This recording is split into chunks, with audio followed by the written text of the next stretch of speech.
Magandang araw ulit sa inyong lahat mga kamatyas. Dito naman tayo sa isa ko pang naiwanan nitong nakaraan, ang matinding naging bakbakan sa Speed Chess Championship Finals between world number 1 Magnus Carlsen and Chess.com Beast Super Grandmaster Hikaru Nakamura. Kanilang pinatumbang mga naging katunggali nila kaya nagkita sila sa pinale. Sino ba sa kanila ang nag-uwi ng $30,000 champion prize? At ano ba ang naging score nila sa kanilang pinaglaban ng Blitz at Bullet? Yan po ang makikita nyo sa end part ng video, ang kanilang bracket. Okay? Pumili lang ako ng kanilang best game sa Blitz. White dito si Magnus, nag-E4, E5 si Naka, Knight F3, Knight C6, Ruy Lopez, Knight F6. Ginamit ni Naka ang paborito ni Wesley, ang Berlin, pero nag-anti-Berlin si Magnus.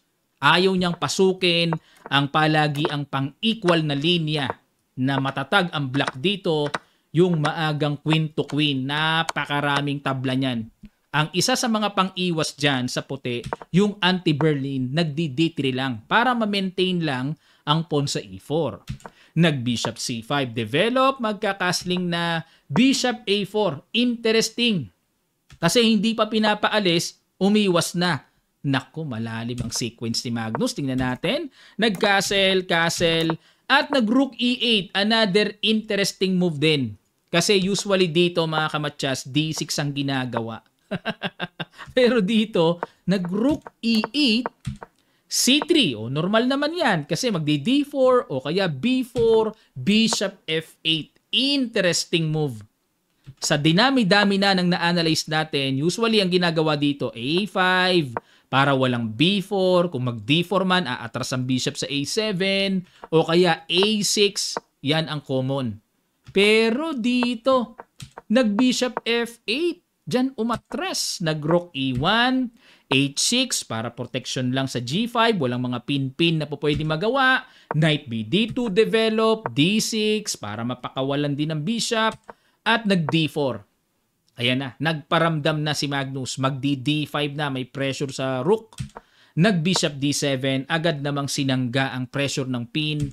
At nag-H3, no? Kung paano nag-H6, ganun din ang H3 para protection lang din sa G4 square. Nag-G6, ayun pala ang plano ni Naka kung bakit bumaba ang bishop niya. Pupunta sa G7, magpa-fianchetto. Bishop C2. Yang simpleng atras na yan, may laman yan. Makikita nyo mga kamatyas. Bishop G7 para maka-Knight F1. Yan ang laman ng simpleng islog ng Bishop C2 para sapat ang depensa ng Pawn E4. Imagine niyo po ang Bishop nasa A4, walang Bishop C2. Pag nag-Knight F1 kaagad, may hataw ng capture ang black sa D4, babagsak ang Pawn sa E4, dalawa naka-atake dyan. Kaya sinapatan muna ni Magnus ang depensa bago makapihit, mailagay sa G3 at para makahinga na rin ang development ng dark square bishop. Nag-Queen E7, Knight G3, Queen F8. Ayun, interesting din. Medyo nagsumiksik dyan sa dulo Bishop E3, maintain the center, Rook AD8. Ayun, mainam yan. Queen D2, siguro itong Queen F8 para ready na suportado talaga ang pawn sa H6 kasi Queen D2 tempo pa rin yan O, di ba? Knight A5, binigyan ng bad move ang tirang yan. Dapat daw ang tira ay D5, makipagsabayan na ng sabog sa gitna. Total, ready naman ang mga tori na. O, ready to launch na Kung ano ba yung gustong buksan dyan, ready na. Pasabog na kaagad. Pero, ayaw ni Naka, nag-Knight A5, pupunta sa C4, inagapan kaagad ni Magnus, nag-C5. Another mark of bad move. Dapat daw ang tira, capture na ang pawn sa D4, C takes D4, and B6. Yan lang daw. Bago mag-C5 mamaya. So B6 kasi atakado yung knight, dinipensahan, pero may C5 pa rin na paparating. Yan ang dapat daw gawin ng black. Pero nag-C5 si Naka. Rook AD1. O, di ba? Ready lang ang mga pyesa. Magkabukasan man ay ready na. Nag-B6.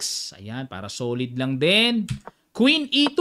Naispatan dito ni Magnus. Uy, may butas sa A6. Pwedeng puntahan yan dyan at pwedeng i-pressure ang A7.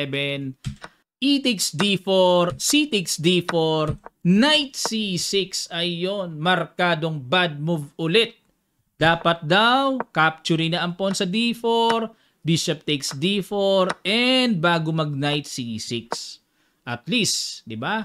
O, okay na. May weak D6 lang pero okay naman yan eh. Pag nag-bishop B2, tapos Knight H5, yun lang. Malalim, no? Tapatan ng bishop.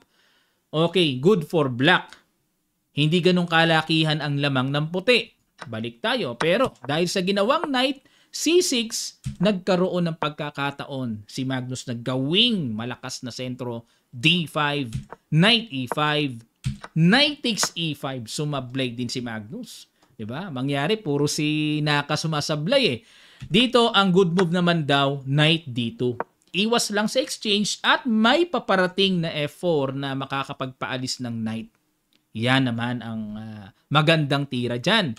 Pero, nagmadali kagad si Magnus, kinapture kagad, Rook takes E5, Queen A6, ayun, pinuntahan ng pawn, Rook E7, at nag-A4 muna para maiwasan ang B5 na mag-B4, very solid for black, at hindi makapture yung pawn sa A7 basta-basta kasi mayroong bishop G4. Magkakaroon ng atake sa tore na kapag nag-queen takes, bishop takes, rook takes D1, playable for white, no? Slightly better nga, pero syempre sa nerve, sa actual, medyo mahirap i-handle sa puti. Quality down pa rin yan eh.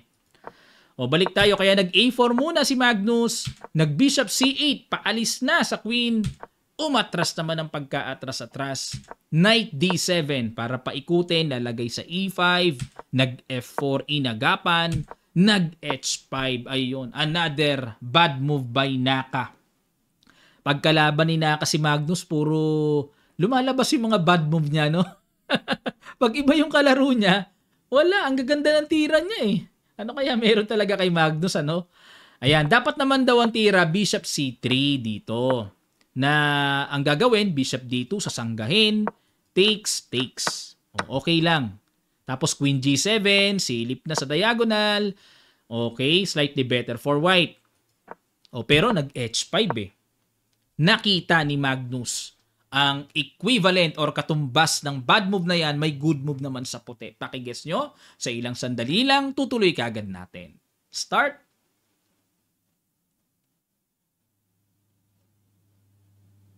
Maraming salamat. At congrats sa mga nakakita. E5, good move. Sacrifice pawn. Capture, F5. Yan. Nung ako'y bata pa, nag-aaral ako ng mga Benoni opening, Benoni middle game.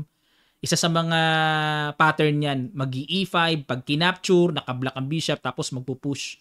Ang importante lang dito sa puti, yung fianchetto bishop, nakablock sa sarili niyang pawn. Mga strategic positional ideas ng Benoni, naalala ko lang. Nag-E4 dito. Binalik, gustong ibalik ni Naka para mabuksan ang diagonal niya. Tinanggap naman ni Magnus. At nag-rook DE8. Parang may F6 pero capturing lang ba yan? May bitin pa rin naman sa bishop. Nag-bishop F4. Ayun, para sapatan ng depensa pero bad move pa rin ang binigay. Dapat daw bishop G5. Oo nga, no? Sapat na depensa, may tempo attack pa. Na kapag halimbawa mag F6 dito, magbi-bishop H4. Pero dito, okay na ang puti kasi ang bishop na block ng kanyang sariling pawn. Malaking bagay yan sa puti. Okay?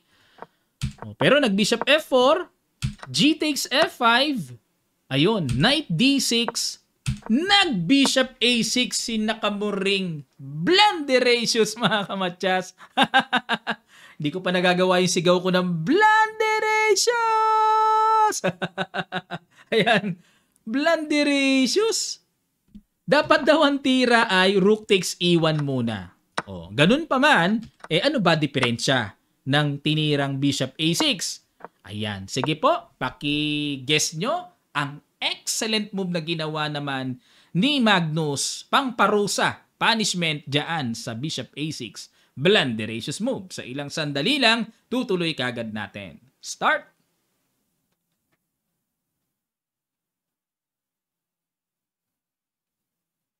Maraming salamat po mga kamatyas. Maraming salamat sa inyong effort palagi, no?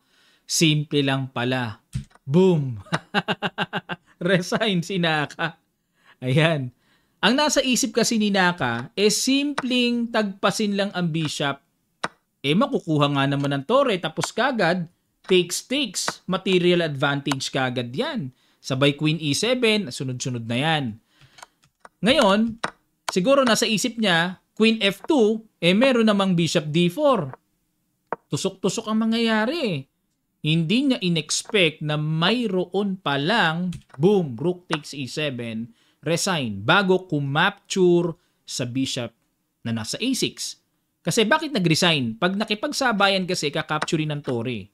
Di ba? O di, pagpalagay natin, umiwas. Capture o takes, bilangan tayo ng pyesa, 1 rook up ang lamang ng puti. Matindi talaga tong si Magnus, no? Hindi maisahan sa mga magugulong sitwasyon, klarong-klaro pa rin ang mga nakikita niya. Parang hindi siya naguguluhan. Si Naka, bumigay na naguluhan na . Okay, ito po ang kanilang naging score sa kanilang naging match. Ayan, Nakamura, Carlsen, isa lang ang nilamang, isa lang. 12.5, 13.5, dikit na dikit. Malagkit ang score nila. Grabe. 1 point lang, Ayan sa review lang po, yun, tinalo ni Carlsen si Wesley, 'di ba? 22-7 lang, layo. Nakamura MBL, pinisak ni Nakamura. Pagdating naman dito, dikit na dikit ang finals. Magaling din talaga si Nakamura. Kaya pag wala si Magnus sa mabilisan, lagi na lang Nakamura. Nagkataon, naglaro na si Magnus. Yun lang, ibang usapan na yan. Okay, maraming salamat po mga kamatyas. Sana po ay natuto kayo dito sa pinili nating best game sa kanilang Blitz na laban. At sa mga susunod pa, yung mga backlog ko, ibaba nyo lang sa comments yung mga hindi ko pa na-analyze. Papasadahan natin yan, ha? Galing kasi ako sa 10th edition ng Kamatyas. Muli po, shout out sa Isabela United Chess Club. Thank you so much sa pagpapalaro dyan. At syempre sa likod ng lahat ng Kamatyas tournaments, ang aking kapartner, National Master David Almirol Jr. Ayan, na talagang successful palagi ang Kamatyas tournaments dahil lagi tayong sinusuportahan. Smooth ang aming tournament dyan. Thank you so much po, Boss David. Ayan, ang boss ng Kamatyas. Marami pang mga exciting tournaments na paparating ang Kamatyas. So abangan nyo lang po, post namin sa Facebook page Kamatyas. Sa mga di pa nakakapag-follow, mag-follow na po kayo sa Facebook page natin dahil doon namin nilalagay ang updates namin sa mga paparating na events. Malay nyo, makasali po kayo. Okay? Sa mga gustong mag-avail ng Kamatyas merchandise, click nyo lang ang link na nasa comment section below para makapamili kayo. Maraming salamat. Magkita-kita pa tayo sa mga susunod pang videos.